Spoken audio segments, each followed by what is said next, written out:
সিং ভালোই পাইছে।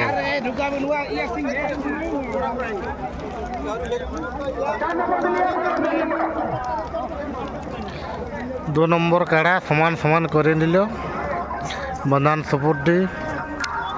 ওনার কাড়াটা আগুয়াই নেই আর এই কাড়াটাও আগুয়াই ড্র হয়ে গেল প্রায় 40 হতো কে 40-50 মিনিট দাঁড়াড়ি মিলে লড়াইটা 40-50 মিনিট হয়নি।